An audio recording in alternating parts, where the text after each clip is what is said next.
Welcome back, World Changers. I hope you all had an amazing week.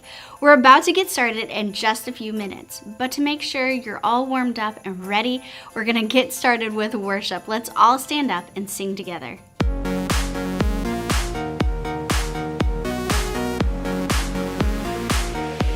Get up, jump up, turn up and dance. I'm gonna praise you, Jesus, with all that I am. Get up, jump up, turn up and dance. I'm gonna praise you, Jesus, with all that I am. Come on, Get up, let's get it started. Time to move around, let's have a party. Move to the left, move to the right, feel the beat and hang on tight. Move to the left, move to the right, feel the beat and hang on tight. Now stop and clap it out. Now stop and stomp it out. Now stop and bounce it out. Now stop and shout it out. Get up, jump up, turn up and dance. I'm gonna praise you, Jesus, with all that I am. Get up, jump up, turn up and dance. I'm gonna praise you, Jesus, with all that I am. Come on, get up, let's get it started. Time to move around, let's have a party. Move to the left, move to the right, feel the beat and hang on tight. Move to the left, move to the right, feel the beat and hang on tight. Now stop and clap it out. Now stop and stomp it out. Now stop and bounce it out.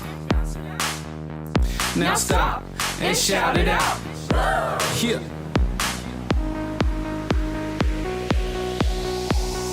Get up, jump up, turn up and dance. Gonna praise you, Jesus, with all that I am. Get up, jump up, turn up and dance. Gonna praise you, Jesus, with all that I am. Get up, jump up, turn up and dance. Gonna praise you, Jesus, with all that I am.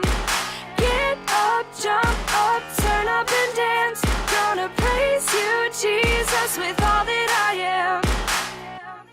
Feliz Navidad, sous chefs, and welcome back to our special Christmas edition of Holly Jolly Kitchen.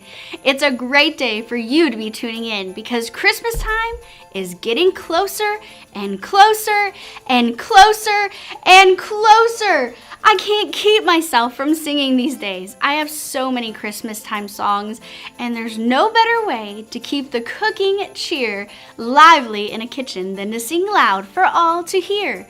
I love all the classics, Jingle Bells, Frosty the Snowman with its thumpity thump thumps, and of course the rockin' around the Christmas tree. Oh, and we could never forget Rudolph the Red-Nosed Reindeer. Noses that light up like light bulbs? Who doesn't love that? Okay, I'm sure that I've missed a few favorites, so if I didn't name your favorite Christmas song, make sure to tell us in the chat. As you can tell, we love Christmas here on this show. Two more people that love Christmas are my friends, Graham and Reese. They're always up cooking something awesome in our test kitchen. Whether they're taking requests from viewers or creating some concoction of their own, Reese and Graham are always hanging out in the kitchen and are ready to make something awesome. So let's go ahead and check in with them now.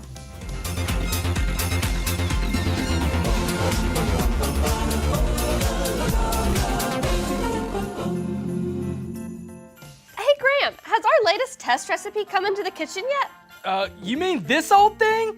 Yeah, but it's the worst. I've already made it.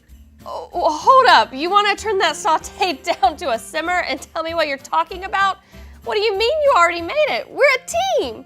You know, Reese and Graham, Graham and Reese. You can't just work on the recipes without me. I'm sorry, Reese. I wasn't trying to hurt your feelings. It's not a big deal. I was honestly just trying to save your chef expertise for something that's a little more fun than today's test. Here, take a look. This thing is Snooze City, USA.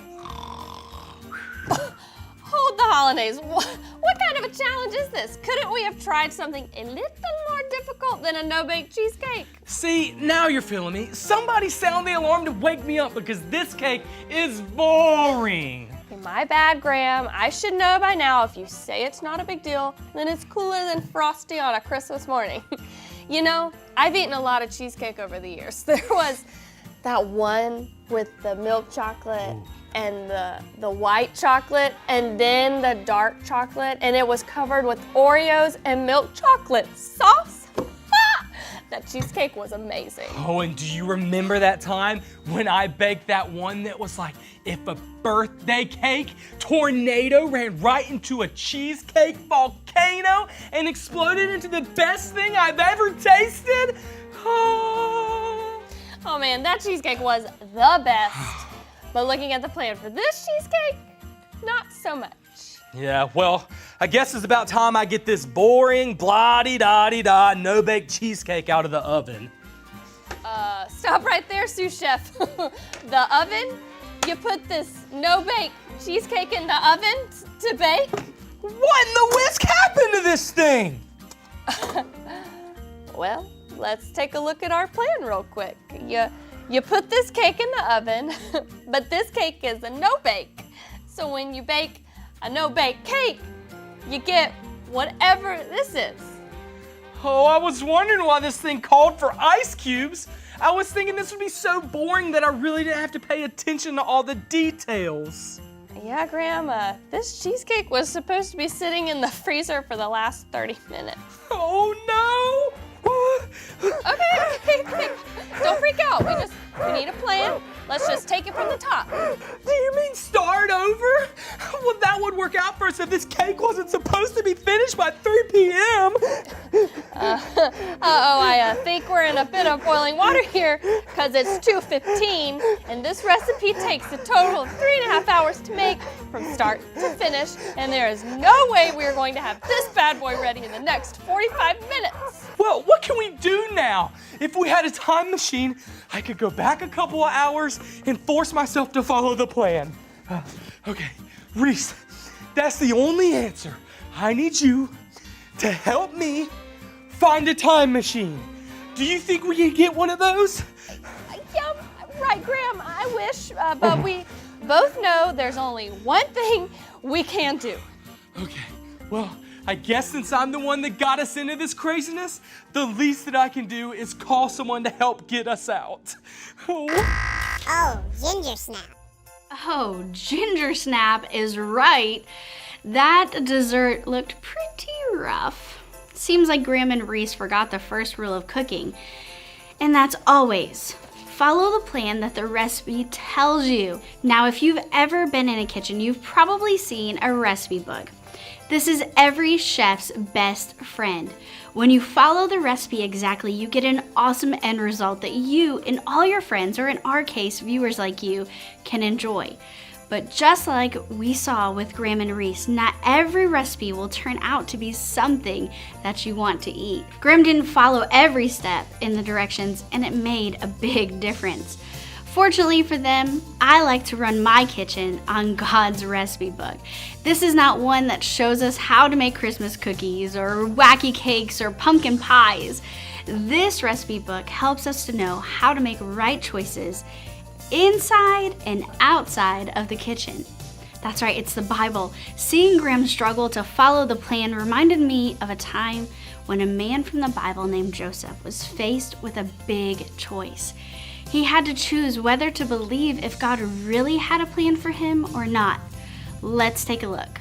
God has a plan for our lives, and we can trust Him even when we don't understand all that He is doing. There's a story in the Bible where we see this is true. There was a man named Joseph, and he was a carpenter living in the town of Galilee. Joseph was engaged to a young woman named Mary and learned that she was going to have a baby. This didn't make him very happy, which makes sense because they weren't even married yet. You see, Mary knew this was going to happen because an angel told her it would. It was all part of God's plan.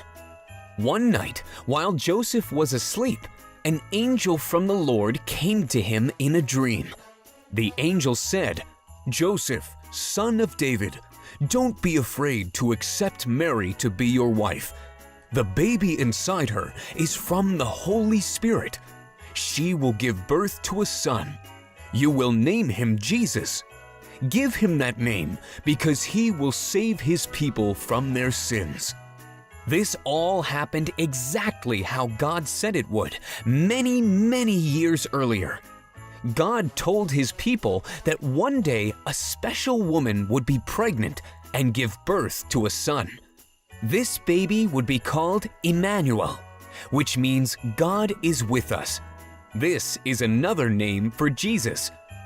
When Joseph woke up, he did what the angel told him to do and got married to Mary.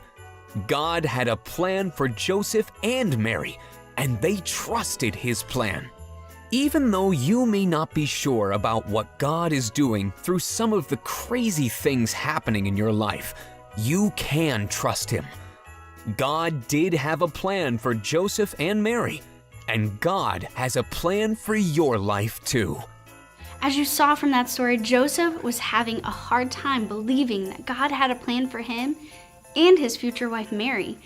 Joseph couldn't see how everything was going to come together. But after the angel's visit, Joseph was sure that God had a plan. But do you think that God has a plan for you too? He sure does. Whether we can see all the details or not, we can believe that God has a plan for us. If Graham would have taken a look at the recipe, then he would have seen that the plan was to make a no-bake cheesecake.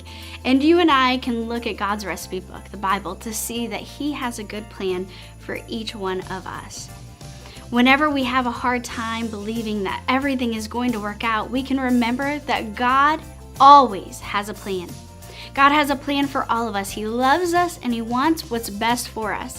And if we follow the plan that God lays out for us in his word, we'll know how to live the rest of our lives in the best way. Let's all take time now to pray. Everyone bow your heads, close your eyes so that you won't be distracted. God, thank you for loving us and sending your son. Thank you that we can celebrate Christmas because of Jesus. Help us to believe that even when we can't see that everything will work out, that you have a plan and it's the best plan for our lives. We love you so much, God. Amen. Now, speaking of following the plan, I have a plan for you to win a prize. All you have to do is send me your favorite Christmas song. I can't wait to add it to my Christmas playlist. Send it to me at kids@victoryorlando.com. Thanks so much for joining us today. Remember, God has a plan and it's a good plan. He loves us more than what we can imagine, and we can trust him even when we can't see how things will work out. That's all for today, World Changers. I'll see you next week.